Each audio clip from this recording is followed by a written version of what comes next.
That is right. Ten Hag is here. And it is like the only thing for us to have any excitement and energy about.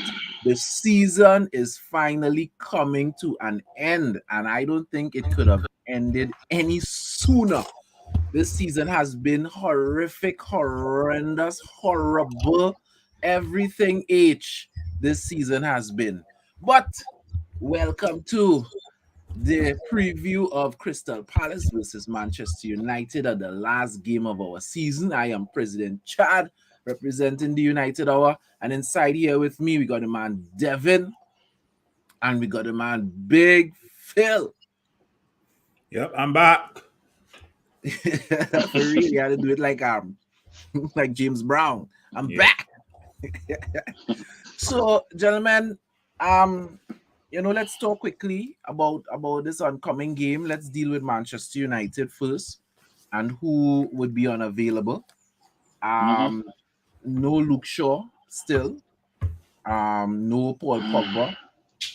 Shocking. From everything I'm hearing, Paul, there's absolutely nothing wrong with Paul Pogba. Shocking.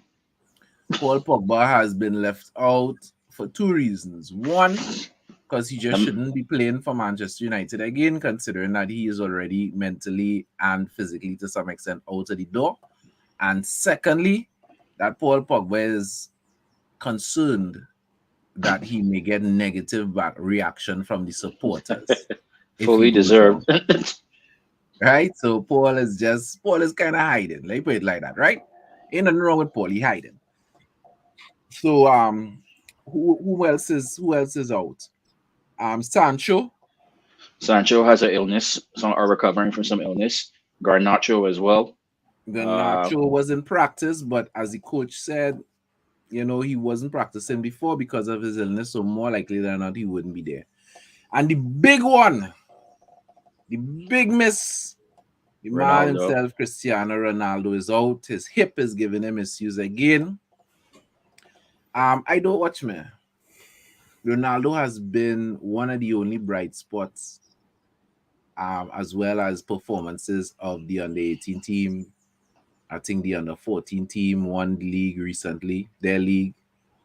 Apart from the youth, Ronaldo and De Gea have been kind of like the only two bright spots. So I don't really want to say anything disparaging about Ronaldo, but I wonder if Ronaldo's hip just started to give him trouble because he was like, you see this last blowout we get there that last game? I ain't up for that. These fellas don't look like they're up fit mentally. I ain't not going and put myself through that.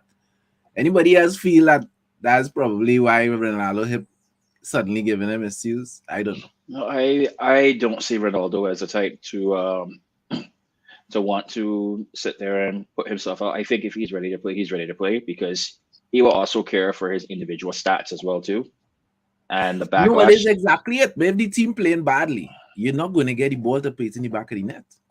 So I don't see him as a type of player to pull what I consider a Paul Pogba now. And then just because you don't feel like playing because you're mentally checked out, you don't want to be there. I could see Ronaldo fighting all the way to the end. So I don't see that as anything at all. All right, what do you make, Phil? What do you think? Yeah, Ronaldo still has a mentality that he wants to play week in, week out, right? And I think at some point, and it should have happened probably a couple years ago. At some point, his mind has to realize, you know what? Yeah, you still have the energy from the time, you still have the energy since you're like the age of 22, 24, right? But you're 37 now, right? So, your mind and body must sync, right? Now, his body, he has to listen to his body, and that's something I've been told over the last couple of years, right? When you're working out, always listen to your body, right? And your body is telling you, hey, you may want your body saying, hey, your mind may want to play, but your body doesn't. Not at this specific time, not now, right? So, Ronaldo, in my opinion, has the resources in terms of like doctors and physios and what's not to advise him, right? So I don't think it's no excuse. Ronaldo wants to play week in, week out. Doesn't matter who he's playing for. So, yeah, sit this one out and come fresh next season. All right, I hear that. I hear that. So it's just me and my you know, suspicious mind.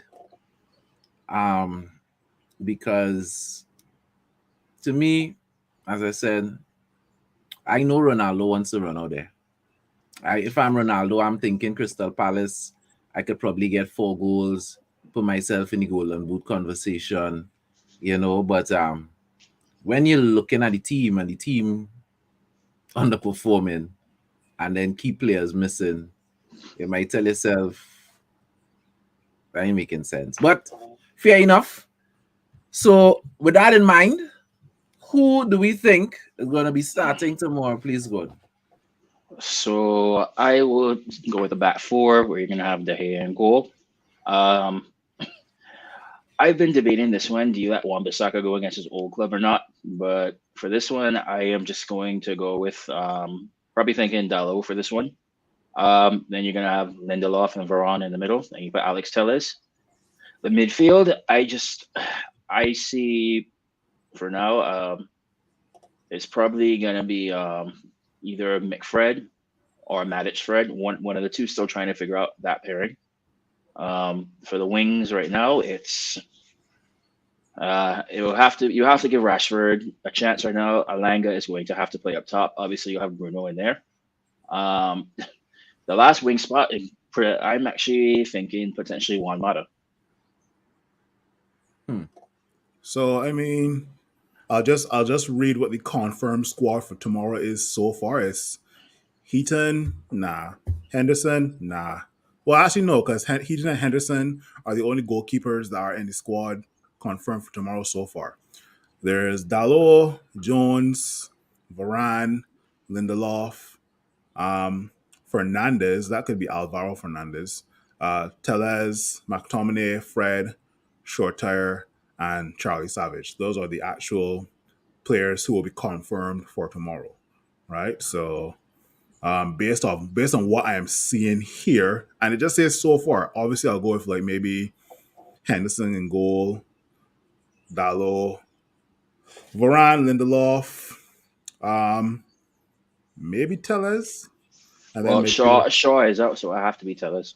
Well, it's between Tellez and Alvaro Fernandez, right? So, um, so I'll go with Tellez and maybe give Alvaro Fernandez a cameo for like 20 minutes or so. Obviously, then McFred. If Juan Mata is available, I'll play Juan Mata in the 10. Marcus Rashford and Elanga can play on the wings. And then up top could be Shortire.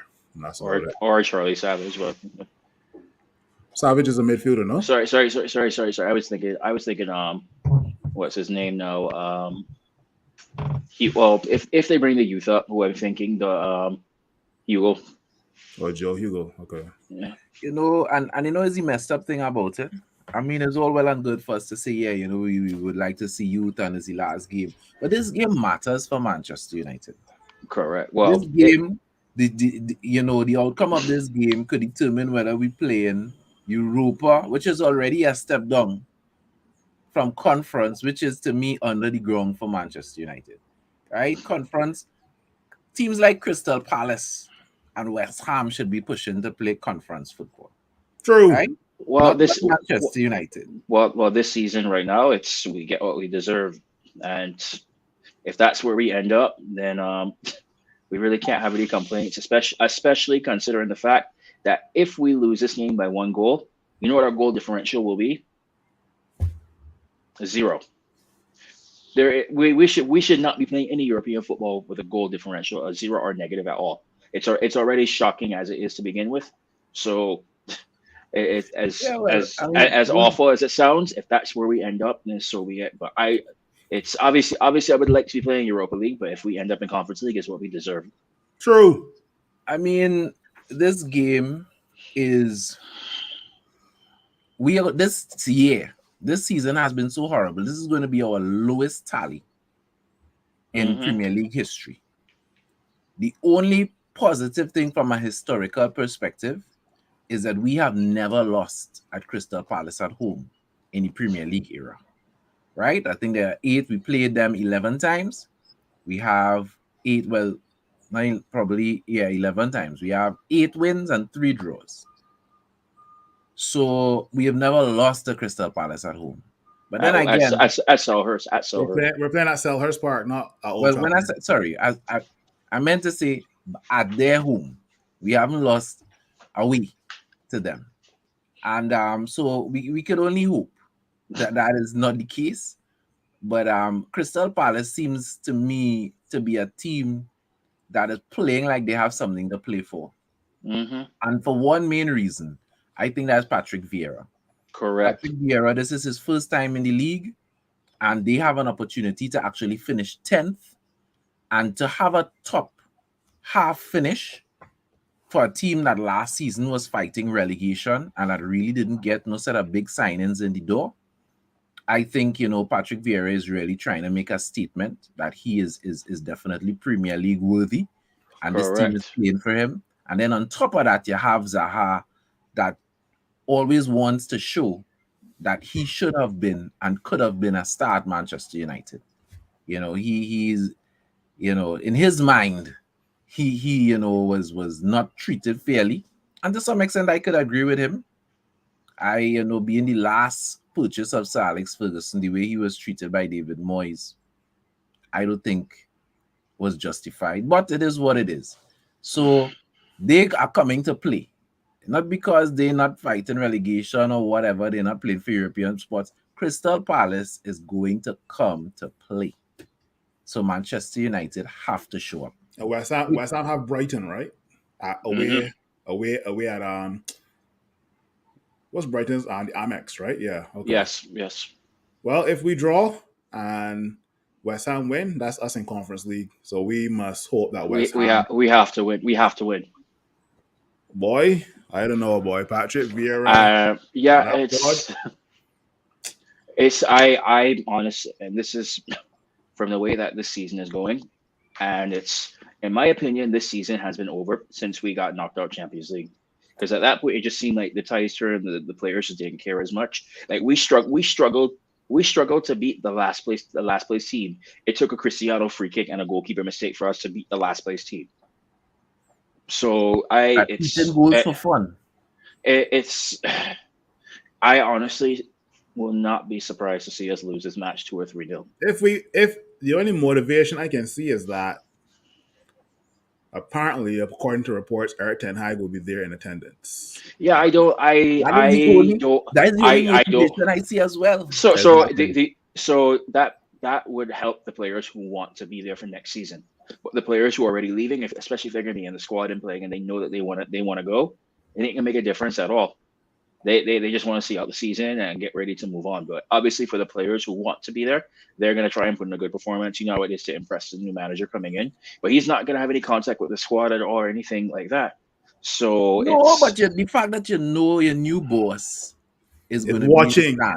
Yes, but how do you use that to motivate the players who know they're gone anyway? Because you could be playing, you could be doing everything you can, but if you're not playing as a team because certain players aren't carrying their weight, you could look good individually, but as a team overall, that's not going to help. Our starting 11 tomorrow isn't going to comprise of players who are, well, only other than maybe Mata and Matic. I can't think of anybody else who from our starting 11 would be leaving this summer. And those 2 players, I think, should be in the team because those 2 players are professionals. Even though they know they're not going to be here, correct, they are going to go out there and perform. Those would be the only 2 who I know that are leaving that I would say I want you in. Give a good performance because you know what it's about. Like correct. The likes of Jesse Lingard and Paul Pogba, like with Lingard's brother crying on social media because he didn't get a proper send off. Yeah, no. Like, no. You could go on. Paul Pogba afraid to get in there because you're afraid of the reception that you're going to get from the fans. It's fully deserved. If that's how you're going to be, especially when you're on 290,000 a week and you want to be out the squad for that when you're perfectly fit. No, go long. Correct is right. I mean, Paul Pogba. Better hope that he was, being really good and friendly to Kylian Mbappe. Because if Mbappe don't like Paul Pogba, he ain't going to be going to PSG either. You had to take a pay cut and go to Juventus. So Paul Pogba better, hope that he and Kylian Mbappe on good terms. you know. But Well, it don't matter whether you hate him one day or you love him the next day. He still gets paid. $8 million that's being on the table. He's that's laughing true. straight to the I bank. mean, So But it, it, I don't even want to have a talk here about players who are not going to feature tomorrow. Just keep it to of the course preview. not. We're And not even so correct, gonna. We're and not so we could go with diverging into that. a Paul Pogba conversation at all. correct. But yeah, Um, I would not be surprised to see Zaha absolutely torch. In this case, it would be probably Tellus. I don't think Aaron Wan-Bissaka should start if there's any truth to the rumors that the club is prepared to move on from him. Because as you said, Devin, and I agree with you, apart from Mata and Matic, anybody else who is not going to be here next season should not play. Even if they're the best candidates, because we lacking regular starters like Sancho and Ronaldo and whoever else. If they're not going to be here next season, they should not play. You understand what I'm saying? Unless, and you know who I would add to that? If we having challenges in the back, I would add Jones to that. Because I Jones, thought I Mata, and saw. Matic will go out there and play well. So I think Jones is an injury concern for tomorrow as well too from the press conference, which is a shame because Jones would go out there and I think he would give his all. Exactly. And outside of those players, we shouldn't be entertaining playing anybody else. Plain and simple. Just not even bother. You understand? So guys, let's get into predictions. I know Devin, you sound like you think we're gonna get about 3 tomorrow. So we'll start with you. The last time you predicted that kind of thing, you were right. Joy. Joy. Yeah, I see us losing 2-0 tomorrow. I just don't see a backbone in this team enough for some person to step up and actually try and guide this team over the line. And Ronaldo could have done it, but he's out tomorrow. So you really think Bruno is going to step up to do it? I don't see so this season. Next season, potentially with some good mentorship from Ten Hag and a proper role of how he's a proper defined role for him, it could happen. But tomorrow, no, I don't see it. I see this as a loss. Big Phil? My head is saying 2-0 to Crystal Palace, but the heart is saying 2-2. And both teams are going to be up for it tomorrow because Crystal Palace had a 2-goal lead versus Everton, and we saw how that happened, right? But that's if that happens to United, they go 2 goals up. We're not coming back. We're not, right? I've seen how this team operates from last year to now. Nah. But yeah, I would like a 2-2 draw. Um, I can be honest with you guys. I will be looking at the Man United match, but they got about 3 or 4 other matches I'm more interested in than our match. Just saying, right? But I will be tuning into our match for sure, right? But yeah, 2-2 draw is what my heart is saying. All right, so Devin has us losing 2-0. Big Phil has us drawing 2-0.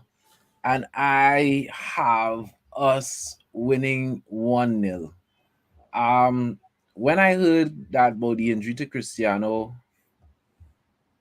I couldn't see a way that we could win this game because I know Cristiano would go out there and give full 100. No Sancho. I was like, where would the goals come from?